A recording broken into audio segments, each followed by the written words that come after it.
Muito bom dia, meus nobres e queridos irmãos e irmãs. Mais uma vez aqui nos encontramos agradecendo ao coração querido de Nossa Senhora sempre pela oportunidade que ela nos concede de podermos levar aos nossos companheiros ensinamentos desta doutrina querida dos Espíritos e do Santo Evangelho de nosso Senhor Jesus Cristo. O nosso vídeo de hoje, da nossa série, é o de número 56 e tem como título Suicídio, Tempestade Psíquica. É uma publicação da Revista Internacional de Espiritismo, julho de 1994, tendo como autor Jorge Andréa dos Santos, página 165, publicada em Matão, São Paulo. Ele inicia assim, abre aspas: o suicídio tem ocupado imensas páginas informativas através dos tempos, não só nos parâmetros científicos, isto é, da psicologia, psiquiatria, sociologia, como também da imprensa menos especializada, onde inúmeros artigos em jornais e revistas têm mostrado as inconveniências decorrentes desse gesto extremo. Os movimentos religiosos e seitas filosóficas têm concorrido com trabalhos dignos de nota no esclarecimento dos encarnados aflitos. A doutrina espírita, especificamente, pela acentuada compreensão calcada no atendimento e esclarecimento dos espíritos suicidas em sessões denominadas de desobsessão, possui larga experiência de atuação neste setor, credenciando-se a oferecer a orientação tão desejada e nem sempre solicitada pelos necessitados. Muitas vezes, mesmo aqueles que têm algum conhecimento sobre a imortalidade e reencarnação, por não terem absorvido os valores e essência de tais premissas e envolvidos por distonias psíquicas de variado colorido, penetram em sombrios pensamentos com desaparecimento da razão e senso crítico. O suicídio, na maioria das vezes, traduz perfeitamente um apelo mórbido ao próximo. Existe na estrutura distônica de tal gesto uma espécie de transferência de culpa para alguém ou para a própria sociedade. Neste incongruente desejo de morte está anexado e como que atrelado o desejo de vida. As circunstâncias que envolvem o suicídio representam de quem perdeu, na tempestade das emoções distorcidas, o senso crítico com o temporário apagamento do instinto de conservação. As estatísticas têm mostrado que o suicídio diminui na sociedade quando o sofrimento é mais coletivo do que individual. No sofrimento coletivo, há mais agregação de grupo, maior interesse de ajuda e recuperação, o que não acontece quando as dores e dificuldades são mais isoladas. O suicídio é mais numeroso nos adolescentes, mormente nos que estão afastados dos movimentos educacionais. Os jovens, pelas suas naturais e imediatas reações, praticamente sem critério de análise em face aos envolvimentos e agressões de toda a natureza, algumas vezes tomam soluções extremas de extermínio da própria vida.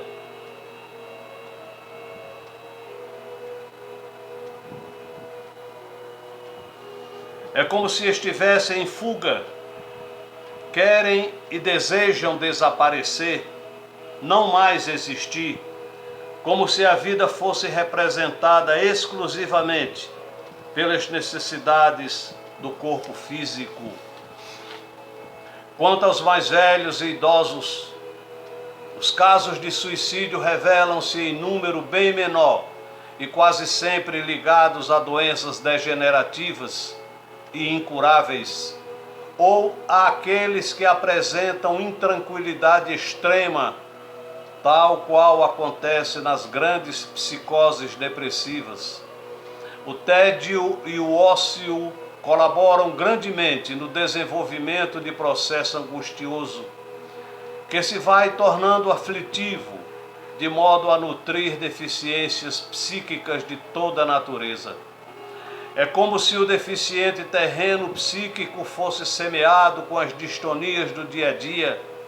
Este praticamente existe nos indivíduos em maior ou menor monta, ligados aos atos pretéritos, podem juntar-se às reações negativas de conduta defeituosa. Não havendo cultivo de hábitos sadios que irão neutralizando as deficiências, o conjunto de toda essa messe de atitudes e pensamentos negativos envolve a natureza do ser num processo ampliativo de tal ordem, podendo caminhar para o suicídio. Os métodos que os suicidas procuram são variáveis e denotam quase sempre uma repentina escolha. É muito mais raro existir uma demorada elaboração de pensamentos neste sentido. As tempestades psíquicas são violentas, não permitindo raciocínio, facilitando o desencadeamento de um processo obstrutivo da consciência. O necessitado deseja livrar-se de algo atormentador através do próprio desaparecimento. O que desaparece e se transforma é o corpo físico, jamais o espírito. Este é que retém todas as equações da consciência com seus campos de memória, raciocínio e sensibilidade. O corpo físico é casulo, onde o seu bioquimismo é manuseado pelos campos espirituais, ou, mais especificamente, pelo campo perispiritual, que é o campo intermediário entre espírito e matéria. Ponto de importância no suicídio violento é o corte abrupto dos campos energéticos espirituais que se encontram atados ao campo físico. Esses casos determinam um violento corte na vitalidade desses campos, preparados para sustentarem muitos anos em determinada reencarnação. Tentando explicar, podemos dizer que o perispírito, com as suas irradiações mais periféricas, procura os campos em delicadas organizações. Temos como verdade que o perispírito deve inserir-se nas células físicas 60 trilhões em média no organismo adulto, em seus núcleos, onde existem os cromossomos, 46 por célula. Nestes apresentam-se os genes, fatores de herança física, em avantajado número de milhares, a representarem as telas receptivas das terminações perispirituais. Parte desses genes já são conhecidos, mostrando suas respectivas responsabilidades no mecanismo da herança.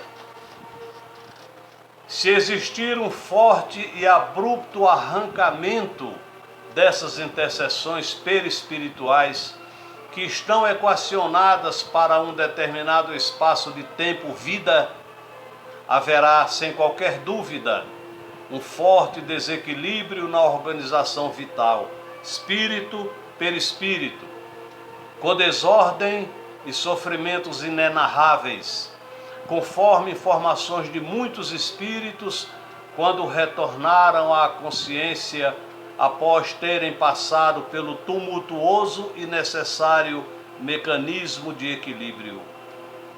Difícil se torna fazer uma análise das variedades que envolvem o suicídio. A escolha é quase sempre momentânea e com os elementos ao alcance daquele que comete tal gesto. Numa simples análise, podemos dizer que, nas suas imensas formas e variedades, o suicídio pode ser voluntário ou involuntário.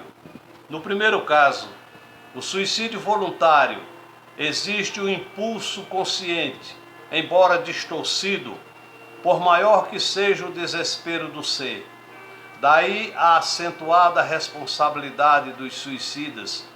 Os motivos para tal gesto deslizam nas trilhas complexas das razões sociais, econômicas, culpas, remorsos e tantas outras dificuldades que se acercam do ser. Motivos muito acentuados estão naqueles portadores de doenças incuráveis, desejosos de abreviarem sofrimentos e dias prolongados pelas dores e desesperanças. Idênticos motivos foram observados nos casos de doenças mentais, onde o componente depressivo era tônica muito forte. Tanto que os psiquiatras tomam especial cuidado com pacientes que carregam sintomas depressivos de natureza profunda, psicose. Estes tipos de depressão não devem ser confundidos com depressões reativas, que se mostram como desânimos de mais fácil correção, sem os perigos das depressões endógenas.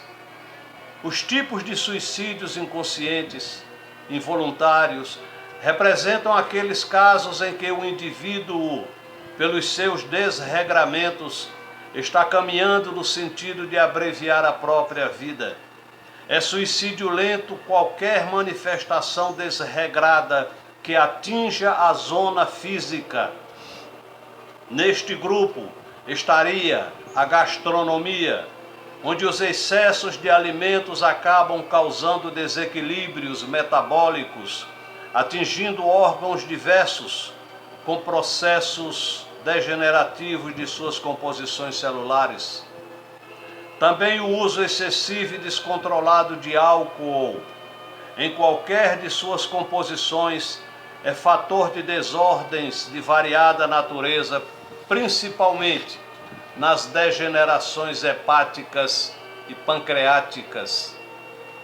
Com os tóxicos em geral, maconha, cocaína, heroína, LSD, etc., os perigos são ainda maiores, porquanto suas lesões não se limitam tão somente à zona material, mas também às zonas perispirituais.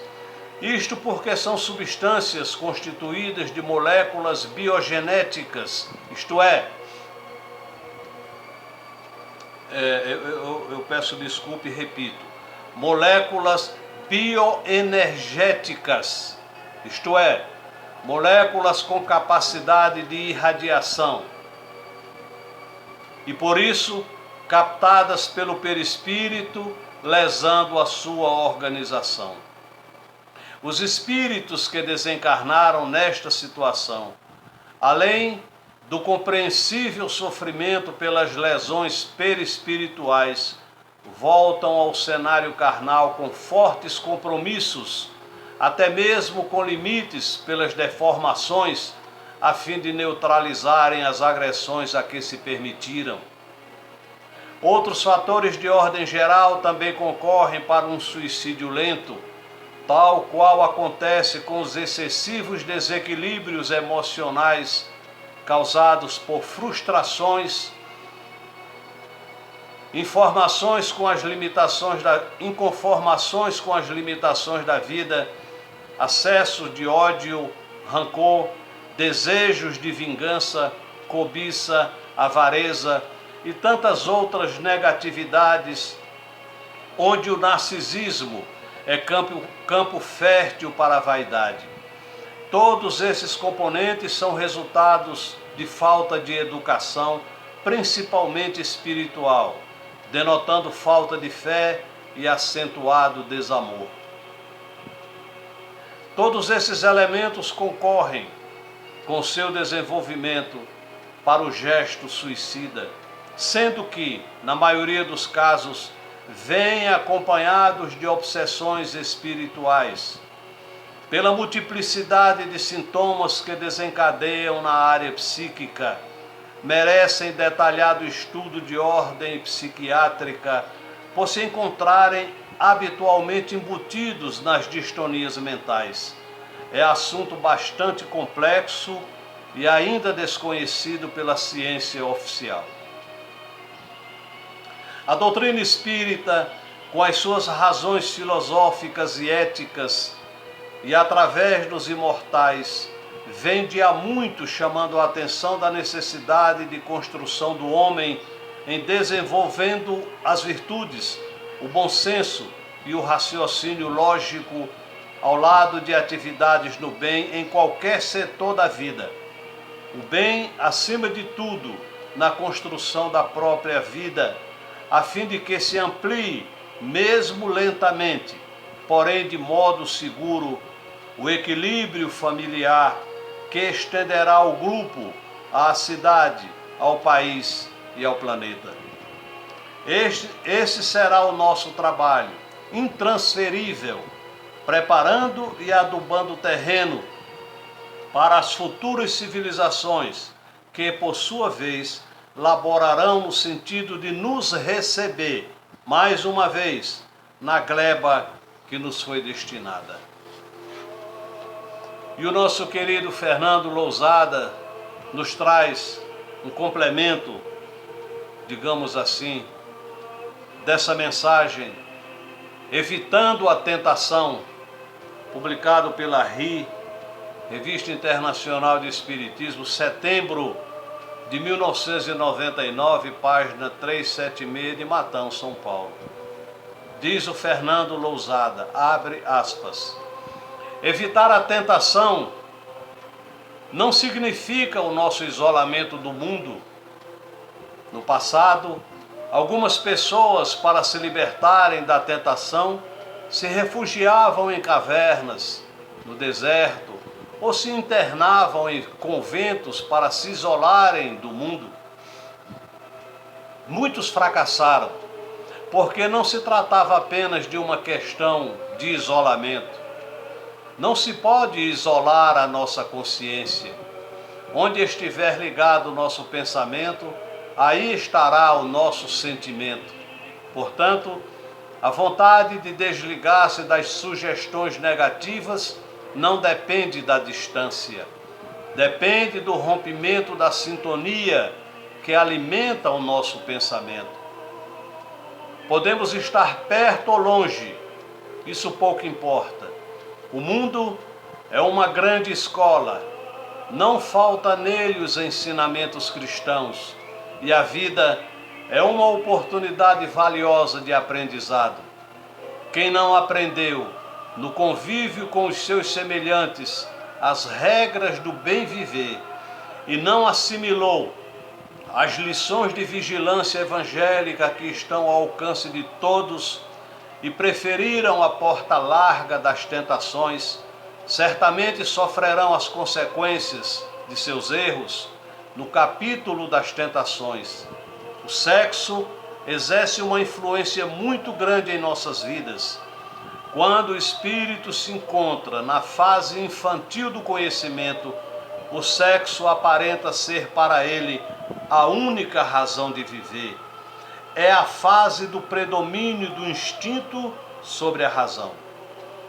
Para o espírito mais amadurecido, o sexo passa a ser um fator de equilíbrio e respeito, principalmente entre as criaturas afetuosas que se unem para a formação da família, célula maior da humanidade, constituindo-se no elemento básico da lei divina que processa a reencarnação do espírito. O sexo não é pecado, é uma sublime dádiva de Deus. Somente será condenado quando exercido pela violência, ou movido por interesses egoísticos e pelas sugestões negativas do mal. Aproveitamos para fazer uma pergunta: por que Deus pôs prazer no sexo? Respondemos: porque na maioria das criaturas na Terra ainda predomina o egoísmo. Se o ato sexual não oferecesse prazer algum, muitos de nós iríamos nos desinteressar de sermos coautores da lei divina da reencarnação. Perderíamos a motivação de procriar. Deus, conhecendo as nossas imperfeições, colocou um atrativo no sexo.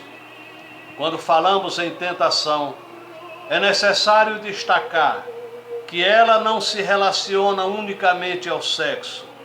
Muitas outras tentações podemos citar, como a ambição desmedida, que gera usura e escraviza a criatura aos bens materiais, fazendo-os esquecer a prática da caridade.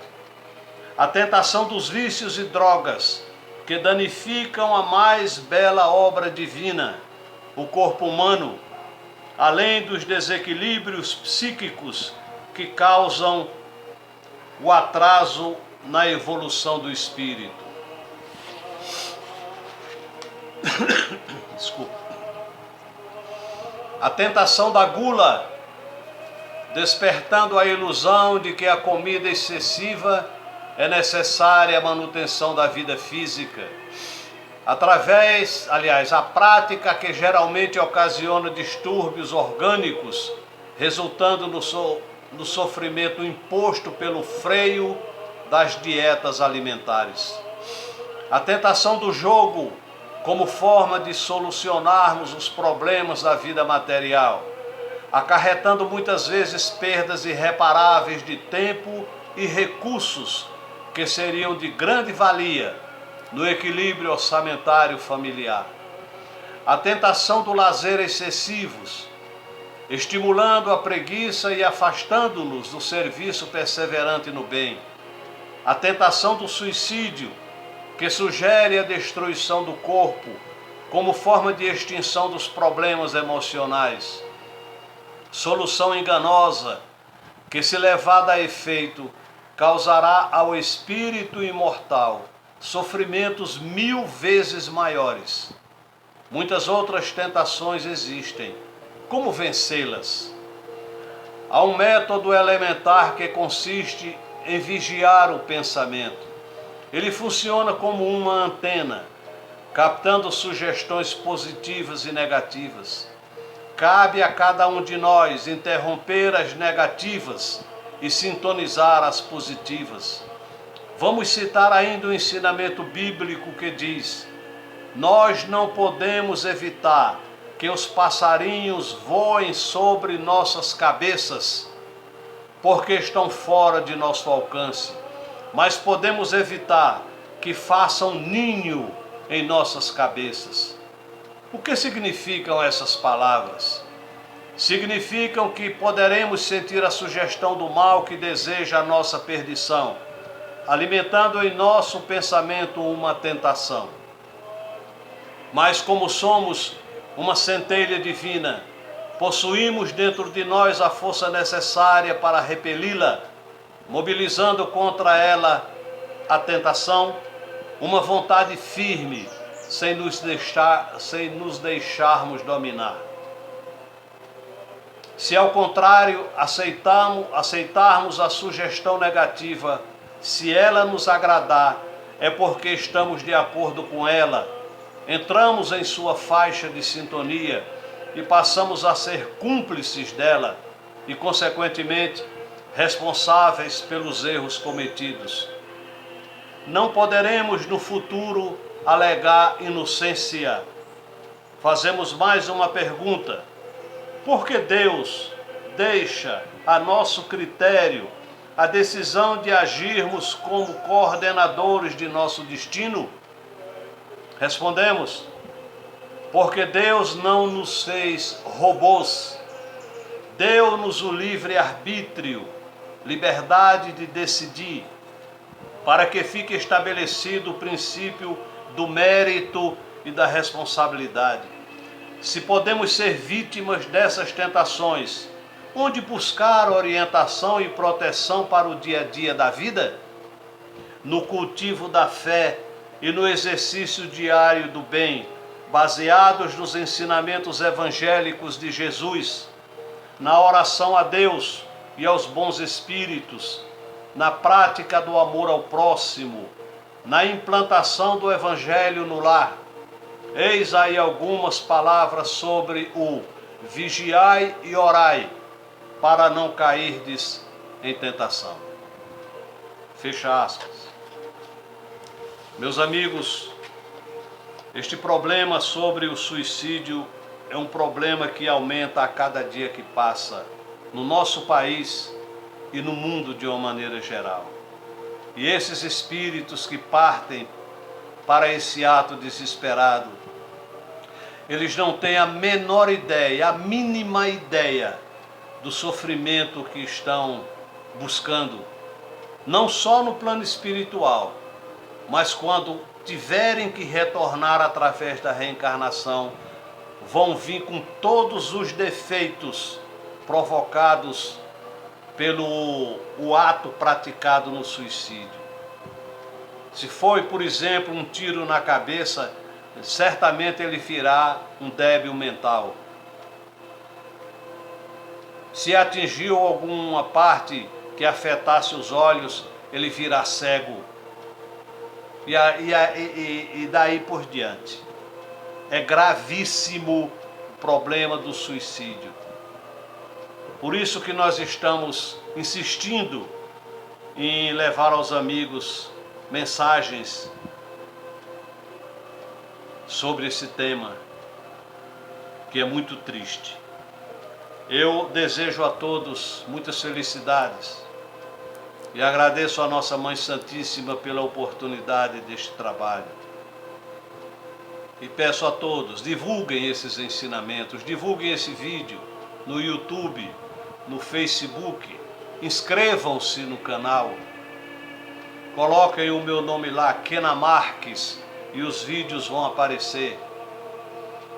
E não esqueçam nunca, meus irmãos, nós somos luz, somos filhos da luz, e para essa mesma luz haveremos de retornar um dia. Que nossa Mãe Santíssima estenda sua mão gloriosa sobre o seu lar, sobre a sua família, e sejam felizes. Graças a Deus, que assim seja.